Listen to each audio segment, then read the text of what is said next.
leaders build a life and business legacy on purpose through mindset, branding, marketing, sales, systems, and team so they can make an amazing impact and income and positively affect their communities worldwide. Ensure that you are sharing this show, you're subscribing, and you also are leaving us a review so we can create more amazing content around those areas to help you level up to the next level and also bring amazing guest experts that can share their knowledge and expertise with you so that you can create amazing legacy. All right, legacy builders and change makers, welcome back to another show. I'm so excited to be back with you with another amazing guest and conversation.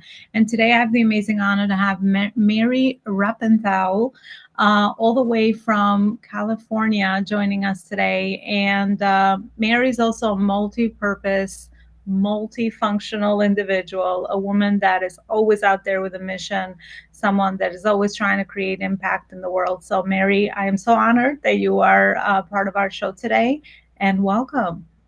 Thank you, Elona. I'm so honored to be here. I really appreciate you and the work that you're doing. And again, it's a pleasure to be here. Thank you.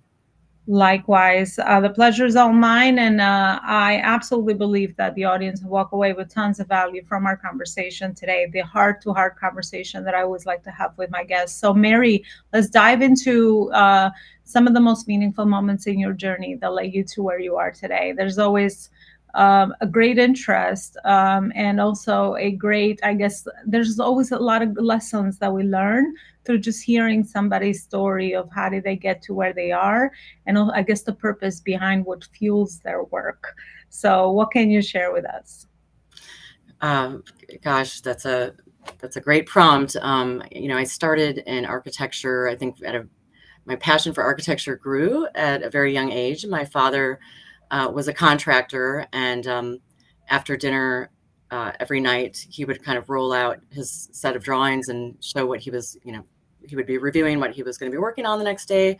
And he would let me sit there and ask questions. And I was very curious. I still am. I think a good piece of advice I've gotten and I've been able to maintain, Elona, is just, to continually have the curiosity of a child throughout life, really be interested, really want to learn constantly, being a lifelong learner, asking questions, being able to, embark on new challenges, which even though I've been doing this for 30 years, every day I come across a new kind of challenge, honestly, that is exciting to solve new things as they arise. So I think my family, I'm from a family of 5. My mom was a professional kind of volunteer, but she, like a lot of women of that generation, she was the doctor, the lawyer, the accountant of our family. She was just our biggest supporters.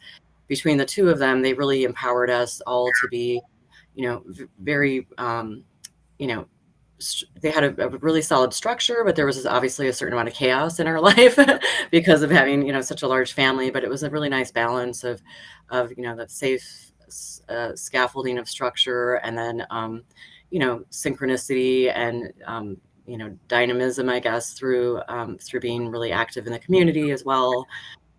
So I think I learned, how to just really to be engaged, and how to be, I guess, kind of resilient through life. So I'm so happy with the profession that I'm in. I love what I do every day, and some of the best moments in my career when a project that I've been working on and dedicated to, is finally constructed, and the moment, you see it occupied, you see people in the space using it. Of course, we incorporate the voices of those individuals as we're shaping the project, because the most successful projects come through involving the stakeholders in it. So, just seeing an environment that we've designed really allow people to thrive is so exciting. And Winston Churchill said, first we shape our environments, and thereafter they shape us. So creating those environments to allow people to thrive. Our firm, HED, it's short for Harley Ellis Devereaux. Our own personal commitment is a promise called Advancing Your World. and we promise through our work to create positive impact. Mhm. So that's been my passion my whole life. I think you and I share the idea that, success is creating value. That's actually a Albert Einstein quote: "Is what's the definition of success? It's actually creating value, and being of value to society." And I take that take that, that's my personal commitment. It's my obligation to the world, really. So that's a little bit about me. Yeah, I love that. Though these are the subconscious and conscious points of connection that I think me and you have, but also a lot of the people that watch the show. It's the curious mind of ours, right? Always like stemming from childhood, and then kind of growing through, our environments, whether it was our culture, wherever is it that we were affected by our environment. And I love that you now, even with the work, you design amazing environments where people can thrive and strive. But I feel like sometimes, a lot of the times, our journey or maybe our curious child inside of us gets kind of shut down as we grow older, or I guess through the environments that we get affected from. What were some of the values that you received in your family that you now use in the work that you do, or in the way that you just show up as an individual and as a woman? That's a great question, Elona. You know, Honesty, being, you know, coming forward with integrity, being able to communicate and collaborate. Coming from a large family, there was a lot of collaboration, a lot of compromise, obviously, and you know, I think showing up every day, committing and being accountable. When you say you're going to do something, follow through. I think my parents, I'm very grateful for the childhood that we had, and the environment that I grew up in, because um, they taught us tenacity. Don't ever give up. My mom says I'm one of the most determined people she's ever met, and I say, well, it's because, you taught me to be that way, and everything that I am is a product of of my early experiences. So yeah, just determination, just living being a value, like I said. My mom was a professional volunteer, and she was, even today, I just visited them last week in Wisconsin, which is where I grew up. And my mom goes to the Y every morning to go swimming, and everyone she knows everyone there. When we walk through the door, everyone's like, "Your mom is just so wonderful," and you know, she has a really great community of people, and she uh, just creating community connections is important to me. I like to cross pollinate individuals as well. I think I learned that through just my family's engagement in the community. Um, Yeah. yeah, some of the values that I was raised with. I love it. I mean, the strong willingness, right? And the determination is absolutely a skill that I think, we are also born with that as well. And it's amazing to also be able to see, the energy that we receive from our parents. And a lot of times this stuff is just from watching, right? Just observation. It's not literally somebody telling us, well, this is, how you could do this or that. And maybe some of that was done as well. But I know that I just personally learned so much from just observing people. Like, I just love to do that as well. So thank you so much, Mary, for sharing that. I think uh, you know, that's really empowering in the personal sense. But I always find that our personal values, beliefs, and things that drive us, of course, translate into our professional endeavors as well. So give me a better idea around the work that you do on the day to day when you take on a project from start to finish.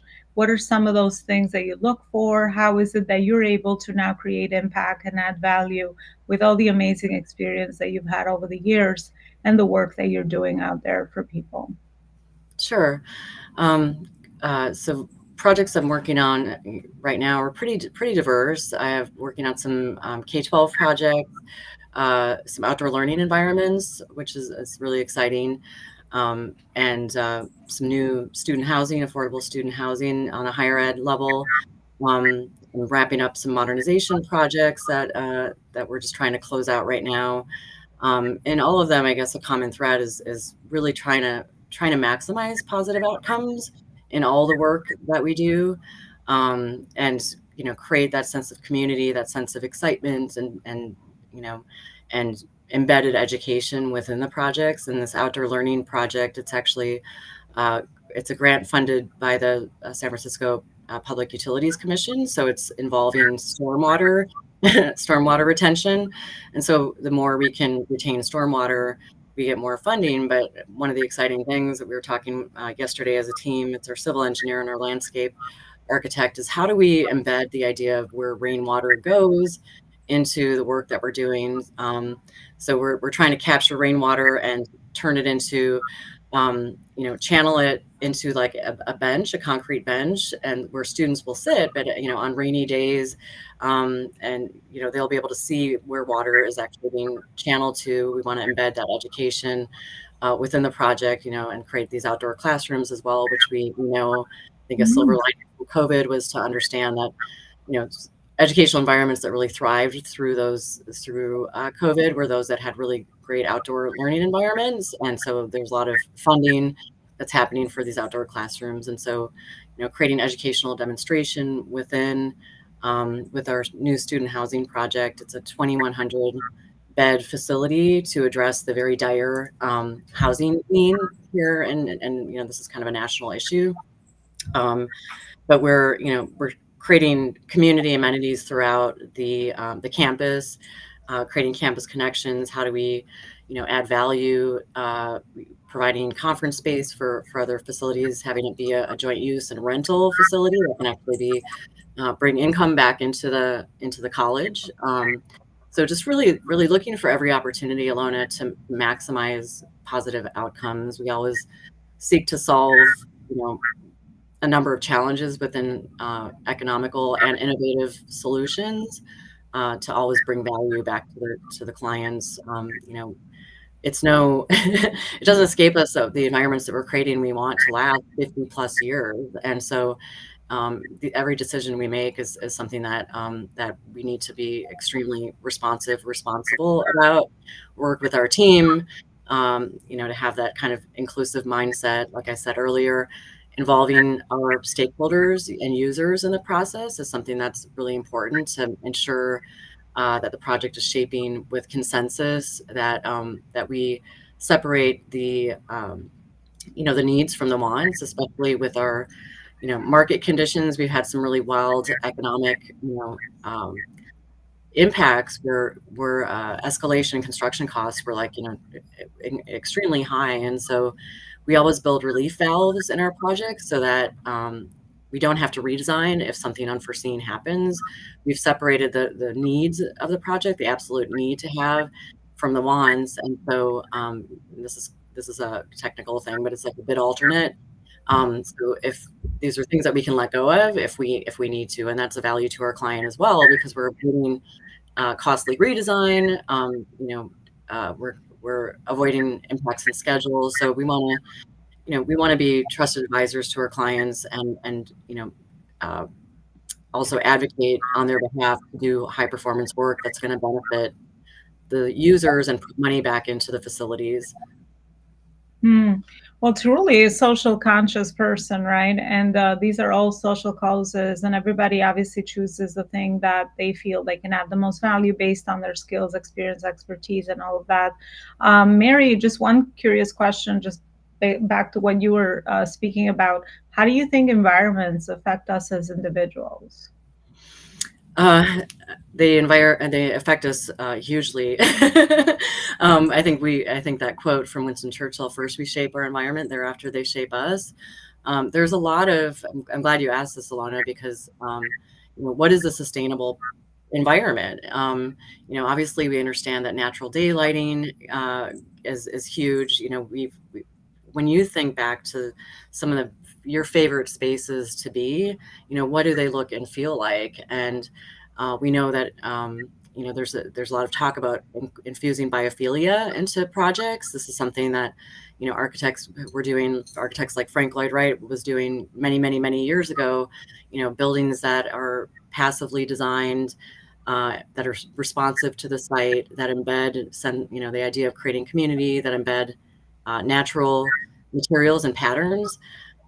There's a lot of data. Terrapin Bright Green is a nonprofit that is putting together a lot of this data that is demonstrating the positive benefits, the cognitive benefits, the attendance, the health and wellness, the fact that people function better in spaces that are designed with nature in mind, daylighting and views, and, materials, obviously no low emitting materials that are a reflection of nature.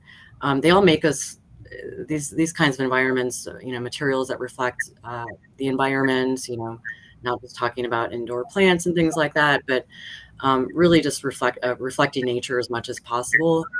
These are spaces that make us feel good. They're spaces we want to be in. And, really bringing nature, we are biological creatures, and, our buildings are also biological. And how can they be designed for us to really thrive? And yeah, I think if you look at spaces you like to be in, I wonder what those traits are. Do you have a space that's like one of your favorite spaces to be, Elona? Well, I know I enjoy. I have a home outside of the city, a couple of hours away. So I do enjoy the nature and the backyard and planting and all of that. Because I mean, it's absolutely so true. I really feel like with the development of technology and where we're heading, we're just always like going backwards as humans, trying to get back in touch with nature. Trying to also include nature as part of our day to day lifestyle and living, and it's getting harder, but I think you got to be even more intentional. But people are realizing the value of being in nature, eating organic healthy foods, right? Just being in touch with the sun, and the energy that you see from that environment and all of that, how it fuels us from all dimensions as well. So I think, yeah, absolutely, this is absolutely the future. But I do see that trend, and I do see myself, the older I get, the more I want to get back in touch with nature as well. And if, I'm thinking about also things like acoustics and date and lighting. I don't I don't specialize in restaurant design, but but with restaurants, my favorite restaurants are those. And I've left restaurants because the acoustics are poor, the lighting is really poor. But when I'm sitting at a restaurant, for example, like it's so unpleasant if you can't hear, because you're there to, you know, to converse with people, right? And in a sense of like communal. So restaurants with bad acoustics, it's like, or bad lighting. I mean, I think just thinking about what the space's purpose is, and what traits will help people, thrive in that moment, right? Yeah, Um, yeah, and sure is absolutely. huge. Mary, we can obviously go on and on, but I'd like to end this show today. I want to thank you for everything that you shared with us and all the amazing work that you're doing out there in the world, creating impact and making change with your teams as well. Because I always know that collaboration is powerful, and we can do so much more when we align with the right people that believe in similar values and believe in the same, vision, mission, and causes. So I would love to end the show with a final message from you. Anything that just is coming up for you that you'd like to leave us with, and also where is it that the audience can further check out your portfolio, the amazing work that you're doing out there in the world to further connect with you. Well, thank you, Elona. I want to express gratitude for this time with you today. I really enjoyed conversing. I think we're kindred spirits, so I'm happy to have met you. I look forward to staying in touch. Yeah, I just feel grateful too for the opportunity that I have every day to work with my clients and stakeholders, and really create positive impact in the work that we do together. So yeah, every day is kind of a new adventure, and just continually remaining energetic about providing positive impact. I appreciate that that our team is all in alignment in that mission. If you'd like to reach out to me in the future, or learn more about HED, our website is www.hed.design. You can meet some of my colleagues across the nation to learn more about our national work across sectors. If you'd like to reach out to me personally, I'd be happy to hear from you. My email address is mruppenthl@hed.design. So look forward to hearing from you. And thanks again, Elona, for this opportunity. I really enjoyed conversing with you today. Thank you so much, Mary. And thank you also for the amazing work that you're doing out there. I encourage everybody to check out Mary's website and further connect, because one of our important values here is to connect and build meaningful relationships. You never know where you could align some dots in your journeys, right? Because we all individuals that always like to evolve, learn, grow. So we can never know how we can add value to one another unless we obviously surround ourselves with and be in each other's world. So thank you so much, Mary, for being here. And thank you always for watching and supporting the show. Don't forget to share it, subscribe, and also leave us an amazing review, so that it can help the show get featured in where the people that are listening to it need to hear it the most. Thank you so much for your time, and I'll see you next time with another amazing guest and show. Bye, everybody.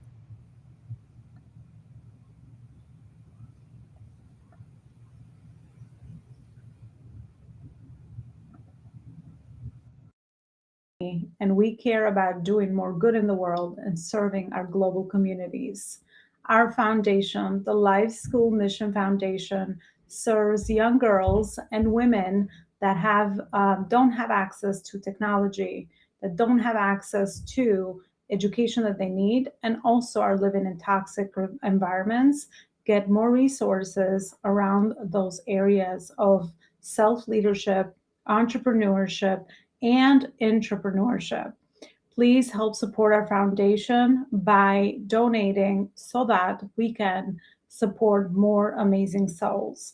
For every client or student that comes through the Life School, we pay back the same service. We give that back to one young woman or young girl so that we can help support them in those three areas. If you'd like to make any donations, check out our website at Elona Lopari Coaching / the Life School Mission Foundation, or send us an email at lifeschoolmission@gmail.com. We appreciate your support in this very important